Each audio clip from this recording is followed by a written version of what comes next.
नमस्कार. स्टुडिओ संजीवनीमध्ये तुम्हा सगळ्यांचं पुन्हा एकदा मनःपूर्वक स्वागत.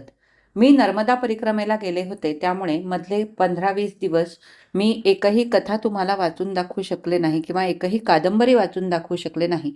आजपासून पुन्हा मी माझ्या कामाला सुरुवात करत आहे. तर आज आपण देर है लेकिन ही डॉक्टर स्नेहसुधा कुलकर्णी यांची कथा ऐकणार आहोत. आता आपण सुरुवात करू.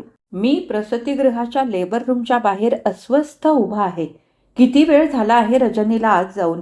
रजनीचं विव्हळणं, रडणं मला इथं अस्पष्ट ऐकू येतंय. जीव कासावीस होतोय. होईल का सगळं नीट? ठरवलं तसं की भलतंच काही घडेल? विचारानेही मनाचा थरकाप होतोय. मी जी रिस्क घेतली ती घ्यायला नको होती का? ही प्रसूती रजनीच्या जीवावर तर बेतणार नाही ना? काही वेडंवाकडं घडलं तर? छे, मी कधीच स्वतःला क्षमा करू शकणार नाही. हातातल्या मोबाईलची रिंग वाजली. बहुधा त्यापूर्वी 3-4 वेळा वाजली असावी. श्यामदादाचा फोन. विकी? त्याला काय म्हणायचं आहे ते जाणून मी म्हटलं, नाही रे, अजून नाही. आत गेली त्यास 3 तास होऊन गेलेत रे. काळजी करू नकोस, पहिली वेळ आहे, वेळ लागतो. हं, म्हणाली वहिनी मला, ती आहे इथेच. ठीक, कळव मला लगेच. त्याने मोबाईल बंद केला. मी पुन्हा येरझाऱ्या घालायला सुरुवात केली.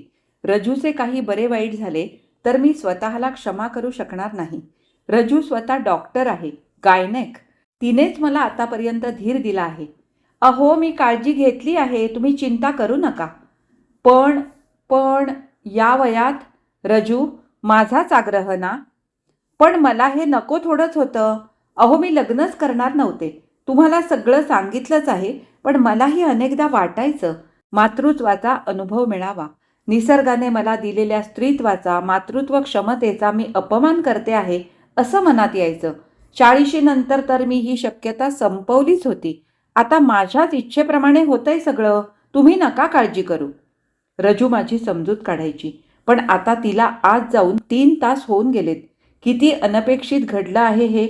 अमेरिकेहून कायमचा भारतात आलो तेव्हा वाटलं नव्हतं आयुष्याला असं काही वळण लागेल. माझं वय आत्ता 55 वर्ष.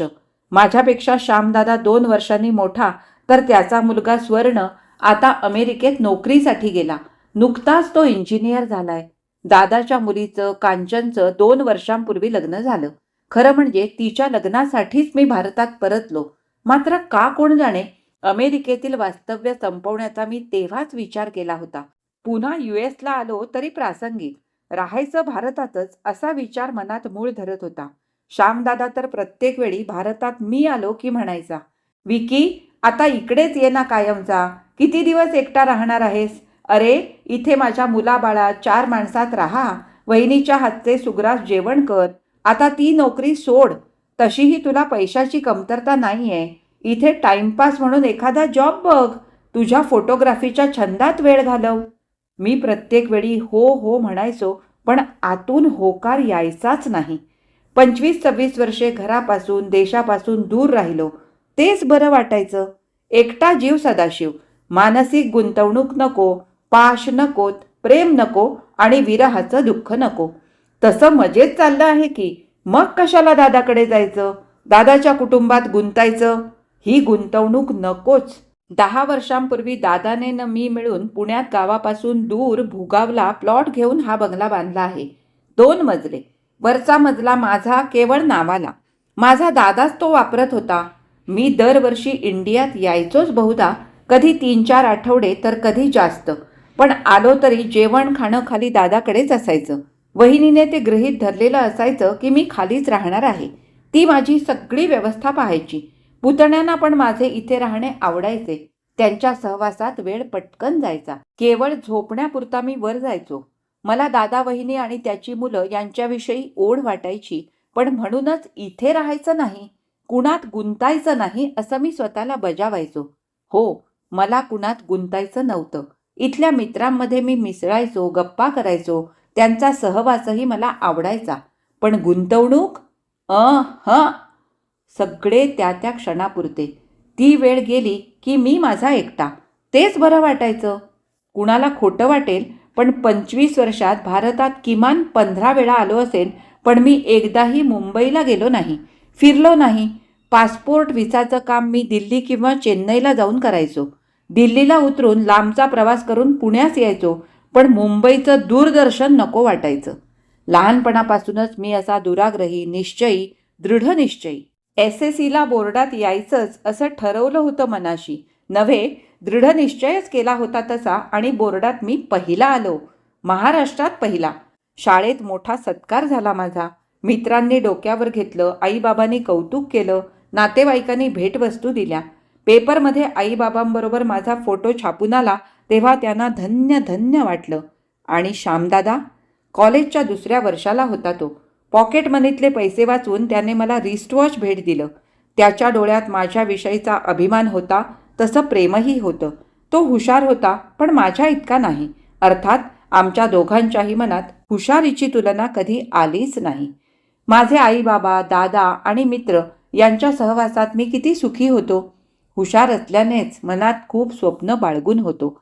खूप शिकायचं, नाव कमवायचं, परदेशात जायचं, मोठ्या पोस्टवर नोकरी करायची, गणिततज्ज्ञ म्हणून लौकिक मिळवायचा. काय काय विचार करत होतो त्यावेळी. गणिततज्ज्ञ म्हणून सगळ्या देशांना भेटी द्यायच्या आणि माझे संशोधन जगभर करायचे ठरवले होते मी. विकी, बाकावर बसलेल्या माझ्या खांद्याला हलकासा स्पर्श करीत वहिनीने हळू आवाजात म्हटले. विकी, आत डॉक्टर बोलावत आहेत. डिलिव्हरी क्रिटिकल झाली आहे. ऑपरेशन करावे लागेल. जा आत, फॉर्मवर सही कर. लवकर जा, उठ. वहिनी, मी तिचे मनगट घट्ट धरले. मी एकदम गर्भगडीत झालो. पोटात जणू खड्डा पडला. ऑपरेशन? का? मग काय होईल? रजनी मला मिळेल ना? आणि बाळ? एक वेळ बाळ नाही मिळालं तरी चालेल, पण रजनीची सुखरूप सुटका व्हायला हवी. विचारांचं वादळ डोक्यात घोंगावू लागलं. तसाच आत गेलो. वहिनी मागे होतीच. डॉक्टर, माझ्या तोंडातून शब्दच निघेना. एरवी केवढा धीराचा मी, पण आता रजनीच्या विचाराने मी गळाठून गेलो होतो.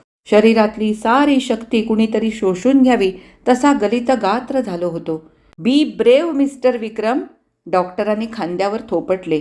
या फॉर्मवर सही करा. ऑपरेशन तातडीने करायला हवंय. ओटीत तयारी झाली आहे. Sine please. थरथरत्या हातानं मी सही केली. काही विचारावं, बोलावं एवढं अवसान माझ्याजवळ उरलंच नव्हतं. रजनी, रजू, मला सोडून जायचं नाहीस. मन आक्रंदत होतं. केवढा गुंतलो आहे मी रजनीत. मलाच आश्चर्य वाटलं. कुणात गुंतायचं नाही, संसार व्यापात अडकायचं नाही, हे यासाठीच तर ठरवलं होतं ना इतकी वर्ष. मला प्रिय व्यक्तीचा विरह वियोग नको होता. एकदा वियोगाने मी पळून निघालो होतो, त्या वाटेने पुन्हा जायचे नाही हा निश्चय इतकी वर्ष सांभाळला होता. आणि आज पुन्हा रजनीत गुंतून हळवा झालो होतो. बाहेर आलो, तोच पुन्हा दादाचा मोबाईल आला. विकी, घाबरू नको, शांत रहा. वहिनी बोलली तुझ्याशी?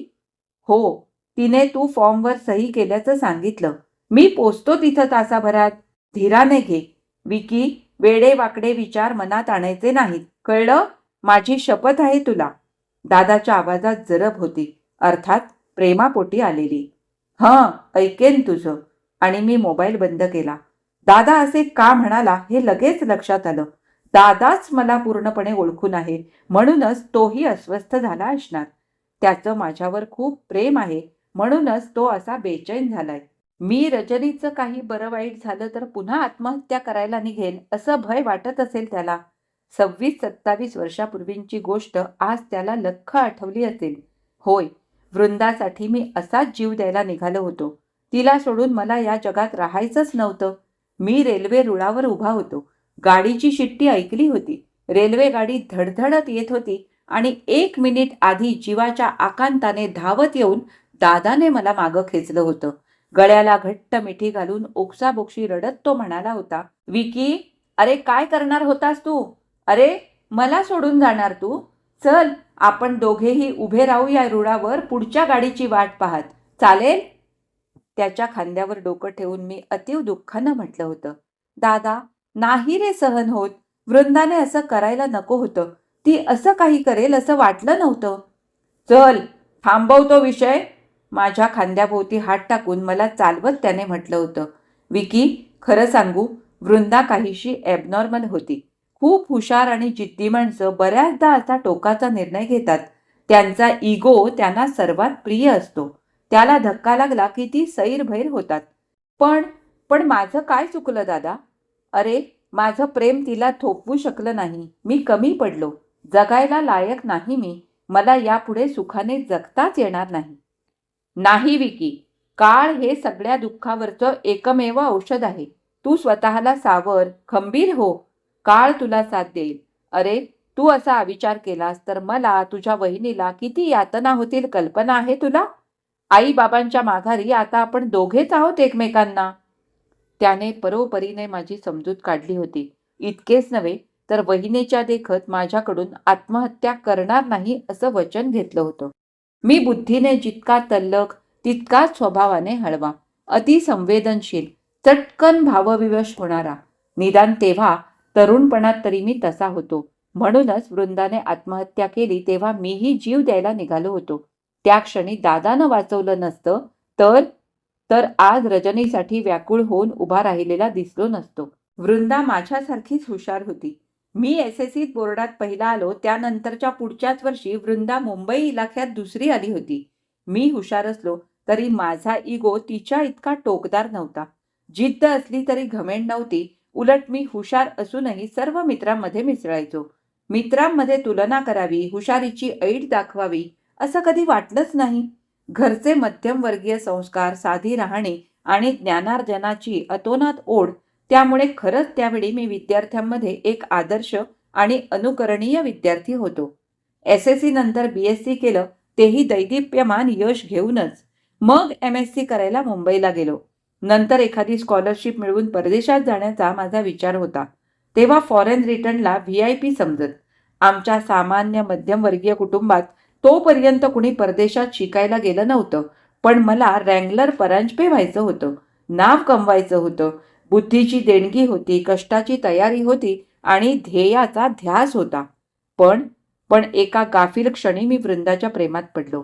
प्रेमात अगदी आकंठ बुडालो. मुंबईत आल्यानंतर कॉलेजमध्ये तसंच युनिव्हर्सिटीत वृंदा नवाथेचं नाव एक अत्यंत बुद्धिमान, हुशार आणि सुंदर तरुणी म्हणून प्रसिद्ध होतं. मी बसने युनिव्हर्सिटीत जायचो. ती स्वतः ड्राईव्ह करीत कारने यायची. परिस्थितीला साजेसच तिचं राहणीमानही उच्च दर्जाचं, आधुनिक, काहीसं श्रीमंती होतं. त्यामुळे अशा श्रीमंत मुलींची अभिलाषा धरणं माझ्या स्वभावात बसत नव्हतं. अनेक मुली माझी ओळख करून घेण्यासाठी धडपडत, काही माझ्याकडे डिफिकल्टीज घेऊन येत. काही उघड उघड मी त्यांना आवडतो असं बोलून सुद्धा दाखवत. पण मी ध्येयवादी होतो. मला करिअर महत्वाची वाटत होती. मी एमएससीच्या द्वितीय वर्षाला होतो तेव्हा वृंदाने प्रथम वर्षाला प्रवेश घेतला होता. आमच्या विद्यार्थी वर्गात तिच्या नावाचा दबदबा होता. अनेकदा सेमिनार, व्याख्याने यांच्या निमित्ताने आम्ही बरोबर असायचो. पण मी कधी तिच्याकडे लक्षपूर्वक पाहिले सुद्धा नव्हते. पण मी तिच्याकडे पाहत नसतो तरी ती माझ्याकडे पाहत होती, मला नावाजत होती म्हणे. माझ्या जवळच्या मित्रानेच एक दिवस हे गुपित मला सांगितलं. विकी, अरे तू इतका कसा हा रे? अरे, ती मिस नवाथे तुला शोधत असते, तुझ्या मागे मागे असते. मला वाटतं ती प्रेम करते तुझ्यावर. राहुलने म्हटले तेव्हा मला धक्काच बसला. असंही वाटलं हा माझी फिरकी घेतोय, फेकतोय. ती हुशार, सुंदर, श्रीमंत मुलगी माझ्यासारख्या सामान्य रूपाच्या मध्यमवर्गीय तरुणाकडे कशी आकर्षित होईल? माझ्याकडे ना स्वतःचं घर, ना पैसा, ना मोटार गाडी. नुसती हुशारी असून उपयोग नसतो. तिला रूपाचं, श्रीमंतीचं वलय आहे आणि मी फक्त जीव तोडून अभ्यास करणारा हुशार विद्यार्थी आहे. एसएससीलाही मला उज्ज्वल यश मिळालं आणि PhDसाठी नाव नोंदवतानाच मला युनिव्हर्सिटीत अधिव्याख्याता म्हणून नोकरीही मिळाली. मी खुश झालो. आई, बाबा, दादा सर्वांनाच आनंद झाला, अभिमान वाटला. माझ्या उज्ज्वल भविष्याची मला खात्री पटली, माझ्या परिवारालाही. वृंदाच्या क्लासरूममध्ये मी अध्यापनासाठी पाऊल टाकलं आणि वृंदाचे डोळे वेगळंच काही बोलताहेत हे माझ्या लक्षात आलं. मी थरारलो, मोहरून गेलो. त्याच वेळी राहुलने मला म्हटलं, विक्रम, जरा जपून बरं का. अरे, ही मिस नवाथे खूप हुशार आहे खरी, पण त्या रोहिणी खरेमध्ये आणि हिच्यामध्ये विस्तव जात नाही. आता दोघीही तुझ्या क्लासमध्ये आहेत, सांभाळ स्वतःला. कोण रोहिणी खरे? अरे, मी ओळखतच नाही. अरे, तू अनेकदा पाहिलं आहेस तिला, पण या वृंदा नवाथेसारखी ती तोरा मिरवत नाही. ती साधी आहे, मिडल क्लासमधून आली. हां, आलं लक्षात. ती SSCला बोर्डात फर्स्ट होती ना, नाव ऐकून आहे. आणि आपल्याबरोबर काही वेळा विशिष्ट सेमिनारमध्ये पण ती आलेली आहे. पण या नवाथे इतकी ती स्मार्ट नाही, सोशल नाही. मला या दोघींचीही काही कर्तव्य नाही. माझ्यापुढे अनेक गोष्टी आहेत. आधी PhD होऊ दे, मग USला किंवा UKला जाईन म्हणतोय. हे बेस्ट हं, मी आपलं तुला जागरूक केलं. पण त्या दोघींमध्ये तेढ आहे ती कशासाठी? अरे नवाथे खूप जेलस आहे. रोहिणी नेहमीच तिच्यापेक्षा वरचढ ठरली आहे. खूप टॅलेंटेड आहे ती, एक्स्ट्रा ऑर्डिनरी. म्हणून नवाथे तिचा राग करते आणि तिला मागे खेचू पाहते. जाने दो, त्यांचं त्या बघून घेतील. ज्या गावाला जायचं नाही त्याची चौकशी कशाला? पण मी विषय थांबवला तरी वेगळ्या मार्गाने स्वतः तो विषयच मला येऊन धडकला.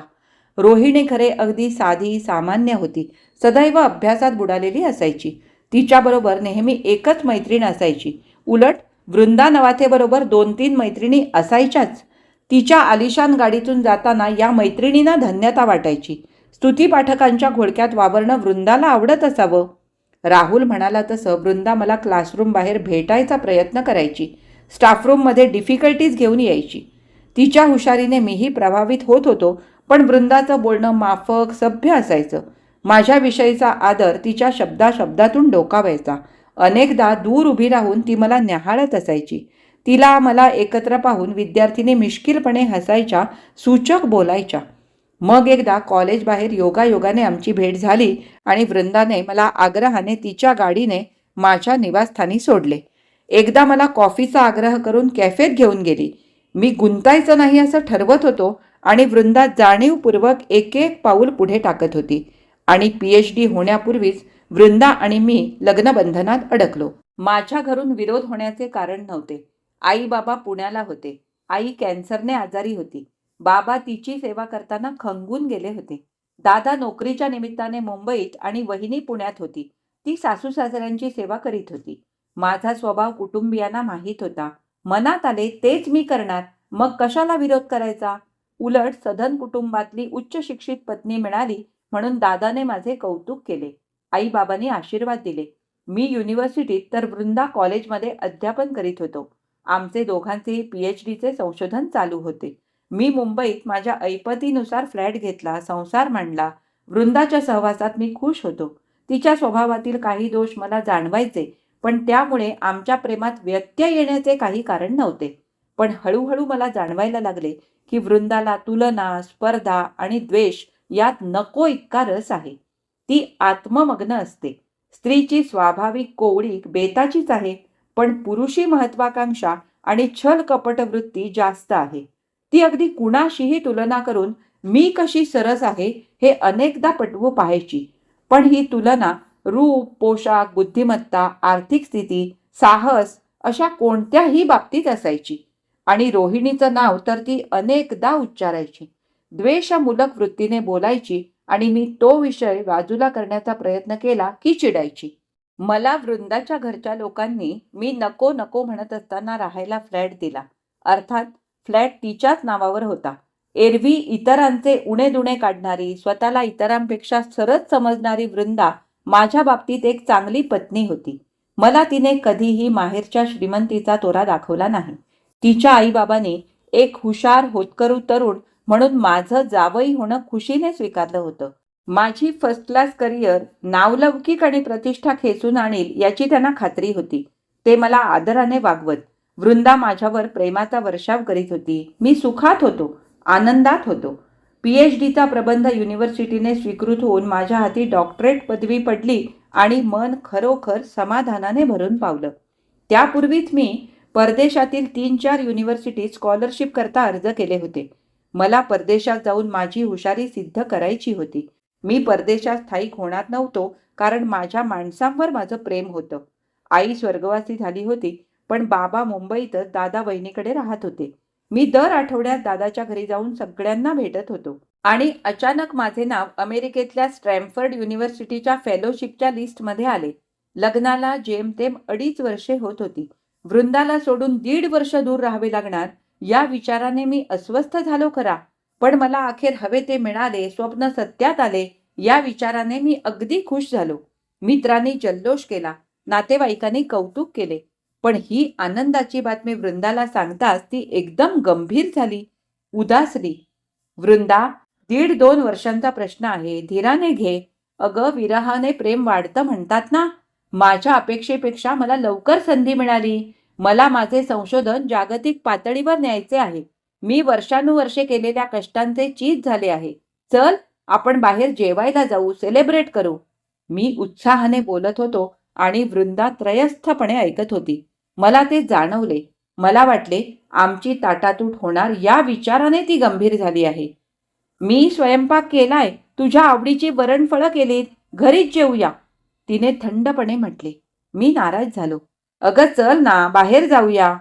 नको विक्रम, माझं डोकं दुखतंय, तिने कपाळ चिमटीत पकडत म्हटलं. मी गप्प झालो. जास्त ताणण्यात अर्थ नव्हता. मग रात्री उशिरापर्यंत मित्रांचे, सरांचे फोन चालू होते. पुढचे 8 दिवस अत्यंत तणावात गेले. वृंदा नीट बोलत नव्हती. दैनंदिन व्यवहार ठीक चालले होते, पण ती कोमेजली होती, विमनस्क होती.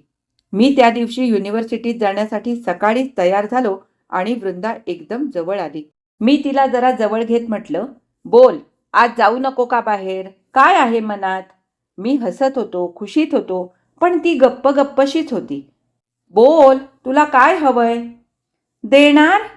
तिने माझे दोन्ही हात हातात घेतले. अगं, तू माग तर खरं, शक्य असेल तर नक्की देईन. विक्रम, तू जाऊ नकोस यूएसला, प्लीज. तिच्या डोळ्यात पाणी तरळले होते. वेडी, कमाल आहे. अगं, 1.5-2 वर्षांचा प्रश्न आहे. तोवर तुझा प्रबंध पूर्ण होईल. मी नसल्याने तुला जास्त वेळ मिळेल. तू आईकडे राहू शकशील. मग तुलाही फॉरेनचा चान्स मिळेल. अगं, इतक्या वर्षांची माझी तपस्या फळाला येते. तू अशी बेचैन का होतेस? मी तिला जवळ घेऊन थोपटले. ती क्षणभर गप्प राहिली. बोलू नको बोलू अशी अडखळली आणि मग धीर एकवटून म्हणाली, विक्रम, तुझ्याबद्दल मला काही म्हणायचे नाही, पण पण ती रोहिणी तुझ्याबरोबरच येणार ना? मला शॉक बसल्यासारखे झाले. रोहिणी? अगं, आम्ही 4 आहोत. माझा खास फ्रेंड राहुल आहे माझ्याबरोबर. होय, तो असेल, पण रोहिणीने माझ्या आधी थिसिस सबमिट केला आणि तिला लगोलग स्कॉलरशिप मिळाली. विक्रम, अरे SSC पासून ती अशी दरवेळी माझ्यावर कुरघोडी करते. बोलताना ती खूप विद्ध झाली हे मला जाणवत होते. गेल्या 8 दिवसातल्या तिच्या तुटक वागण्याचं कारण हे होतं तर. मला वृंदाची खूप चीड आली. खरं म्हणजे कीवही आली, पण मी स्वतः सावरलं. तिला जवळ घेत म्हटलं, वृंदा, माझ्यावर विश्वास आहे ना तुझा? मी कधी तिच्याशी किंवा आणखी कुणाशीही वावगं वागताना पाहिलं आहेस का तू? छी, मी त्या अर्थाने नाही म्हणत. माझ्या रूपासमोर तिची भूल पडावी असं काहीच नाही तिच्यात. पण विक्रम, ती माझ्या आधी फॉरेनला जाते हे सहन होत नाही मला, आणि त्यातून तू तिच्याबरोबर आहेस. वृंदा, अगं, त्या दिवशी माझ्या प्लेनमध्ये शेकडो माणसं असतील. तिचं येणं त्यांच्यासारखंच ना. हा योगायोग आहे निव्वळ. नाही विक्रम, तू आता जाऊ नकोस. आपण दोघेही नंतर जाऊ. मला तेवढंच समाधान. अगं, पण माझा चान्स उगाच घालवू मी? हा काय वेडेपणा तुझा? तू नेहमी तिचा राग करतेस, द्वेष करतेस. तू चुकते आहेस वृंदा. अगं, स्पर्धा निकोप असावी. तू तिच्यापेक्षा जास्त यशस्वी होऊ शकशील, पण खरं सांगतो, तू मनातली स्पर्धेची, द्वेषाची भावना काढून टाक. त्यामुळे तू सुखी होत नाहीस आणि इतरांचंही सुख हिरावून घेतेस. ती जवळच्या खुर्चीवर बसली. तिची उद्विग्नता पराकोटीला पोहोचली होती. विक्रम, जा तू, जा. अगदी आत्ताच्या आत्ता जा. मला काही म्हणायचं नाही, ती किंचाळली. वृंदा, शांत हो. तुझ्यासारख्या हुशार मुलीने. प्लीज, उपदेश नको, तू जा. आणि ती उठून आतल्या खोलीत गेली. मी क्षणभर सुन्न उभा राहिलो. पण केवळ वृंदा म्हणते म्हणून मी चान्स सोडावा असं वाटत नव्हतं. तिच्या मूर्ख हट्टापुढे मी का मान तुकवावी? त्यानंतरचे 4 दिवस खूप तणावात गेले. मला खूप तयारी करायची होती. अनेकांच्या भेटी गाठी घ्यायच्या होत्या. मी एकटाच माझे कपडे, पुस्तकं वगैरे बॅगेत टाकत होतो. ती मला तयारीसाठी मदत करणार नाही हे मला माहीत होतं. वाईट इतकंच वाटत होतं की अशा ताणलेल्या अवस्थेत ती निराश असताना तिचा निरोप घेणं किती अवघड होणार होतं. पण बॅग लावताना तिने अचानक माझा हात धरला. रडून तिचे डोळे सुजले होते. चेहरा भकास होता. मी तिला जवळ घेऊन तिचे डोळे पुसले. वृंदा, इतकं काय मनाला लावून घेतेस? मी हा चान्स सोडला तर आपल्या लोकात माझं हसं होईल. तू तुझ्या आईबाबांशी बोल. अजून 15 दिवस आहेत. आपण दादा वहिनीशी बोलू. इथे तुझी माणसं आहेत. तुला एकटेपणा जाणवणार नाही. तशीही तू फार कुणात मिसळत नाहीस हल्ली. पूर्वी खूप मित्रमैत्रिणी होत्या तुला. या या रोहिणीने माझं सगळं सुख हिरावून घेतलंय. एकदा तरी मला तिला हरवायचं होतं. अगं मोठं आयुष्य आहे तुझ्या पुढे. मिळेल ती संधी तुला. तू महत्वाकांक्षी आहेस. हां, म्हणूनच वाटतं तिचं जाणं काहीही करून कॅन्सल करावं. विक्रम, तू तू हे करू शकतोस. At any cost. मूर्ख! वृंदा, तू काय बोलतेस? तुझ्यासारख्या सुविद्य तरुणीने असे विचार करावेत? अगं, ती तिच्या मेरिटवर यश मिळवते आणि तू? शिट! काय हे विचार तुझे? मला सहन होत नाही वृंदा. तू आता द्वेषाची मर्यादा ओलांडली आहेस. तुझे विचार इतक्या खालच्या थराला जातील असं मला वाटलं नव्हतं. मी ताड ताड बोलत होतो. माझा राग पराकोटीला पोचला होता. मी गेले 10 वर्ष जळते आहे. तुला कल्पना नाही विक्रम. मी तिला इथे बोलावू का? ती तुला समजावू शकेल. वाह! आत्तापासून तिच्यावरील विश्वासाने बोलतोयस? ती छदमी हसली. मी मारण्यासाठी उगारलेला हात कष्टाने खाली घेतला आणि बूट घालून त्वरेने बाहेर पडलो. विद्यापीठात जाण्यासाठी 4 वाजता बाहेर पडायच्या विचारत होतो. दादाकडे जाऊन वृंदाविषयी बोलावे का असा विचार करीत होतो. एवढ्यात पियूनने म्हटले, सर, तुमच्या घरून फोन आहे ऑफिसात. आलोच, म्हणून मी विभाग प्रमुखांच्या कार्यालयात आलो. फोनवर शेजारची कोणी महिला होती. सर, लवकर घरी या, लवकर या. का? काय झालंय? अहो, मी बेल वाजवली, ओ आली नाही म्हणून खिडकीतून डोकावले. सर, वहिनी. तिला पुढे बोलवे ना. रडायला लागली ती. मी स्कूटर वेगात पिटाळली. घरी आलो तर गॅलरीत बरेच शेजारचे स्त्री पुरुष उभे होते. गंभीर चेहऱ्याने कुजबुजत होते. मला पाहून शेजारच्या लीनाताई जवळ आल्या. सर. मी घाईने कुलूप काढले. बेडरूममध्ये चादरीने फास घेतलेले वृंदाचे निष्प्राण कलेवर लोंबकळत होते. फॅन फिरत होता. मग एकच कालवा झाला. पोलीस आले, जबान्या झाल्या. वृंदाने चिठ्ठी सुद्धा लिहून ठेवली नव्हती. नैराश्यातून तिने केवढे टोकाचे पाऊल उचलले होते. खरंच वृंदा असं काही करेल असं वाटलं नव्हतं. 4 दिवस मी इतक्या वाईट मनस्थितीत काढले. दादाच्याच फ्लॅटवर राहत होतो. दादा, वहिनी, मुले सारखी माझ्या भोवती होती. मला जपत होती. वृंदाच्या घरच्या लोकांनी कुणावरही संशय व्यक्त केला नाही. तिचे आई बाबा मोठ्या मनाचे. मी त्या दिवशी तिच्या माझ्यामध्ये झालेला संवाद त्यांना सांगितला. फार हट्टी ती. सोन्यासारखा जीव माती मोलाने घालवला, तिचे बाबा दुःखाने म्हणाले. मग पोलीस केस न होता सर्व विधी पार पडले. मी इतका उद्विग्न होतो की वाटलं आता US नको, फेलोशिप नको, फक्त मरून जावं. मी तिच्या म्हणण्याप्रमाणे माझं जाणं रद्द केलं असतं तर हा प्रसंग आला नसता. माझ्यावर जीवापाड प्रेम करणारी वृंदा मला सोडून गेली नसती. मी सरळ लोकल गाठली. मुलुंडला उतरलो. रुळावर उभा राहिलो. माझ्या शरीराच्या चिंध्या चिंध्या व्हाव्यात एवढीच इच्छा होती. गाडीची शिट्टी वाजली. गाडी धड धड करीत जवळ येत होती आणि दादाने मला मागे खेचून घेतले. घट्ट मिठीत घेतले. आता दादाला हे आठवले असावे. रजनीचे बरे वाईट झाले तर मी असाच जीव द्यायला जाईन अशी भीती त्याला वाटली असावी. मी जवळजवळ 20-25 वर्षे एकट्याने काढली. पुन्हा कुठेही मोहात गुंतलो नाही. प्रसंगी उपभोग घेतला पण प्रेमात वाहावत गेलो नाही. नव्हे, प्रेम केलेच नाही. मला वाटते माझ्यात प्रेम करण्याची क्षमताच उरली नव्हती. मला आमच्या बेडरूममध्ये फासात लटकलेलं माझ्या सुंदर प्रिय वृंदाचं कलेवर दिसायचं. नको, पुन्हा तो मोह नको, वियोग नको, दुःख नको. मी भारतात आलो की दादा वहिनी हमखास हा विषय काढायचे. विकी, एकटा राहू नकोस. होणारी दुर्घटना घडून गेली. आता विसरते, संसारी हो, ते मनापासून कळवळून म्हणत. पण मी ते मनावर घेतलं नव्हतं. 2 वर्षांपूर्वी भारतात आलो. ठरवलं दादा वहिनीच्या संसारात रमायचं. पुतण्याला मुलगा मानायचं. आपले नात्याचे बंध दृढ आहेत. इथेच राहूया. मी युनिव्हर्सिटीत मानद प्रोफेसर म्हणून कामाला सुरुवात केली आणि अवघ्या 6 महिन्यात मी रजनीच्या प्रेमपाशात अडकलो. रजनी हुशार होती, डॉक्टर होती आणि सायन्स डिपार्टमेंटला व्हिजिटिंग प्रोफेसर म्हणून येत होती. ती अविवाहित होती.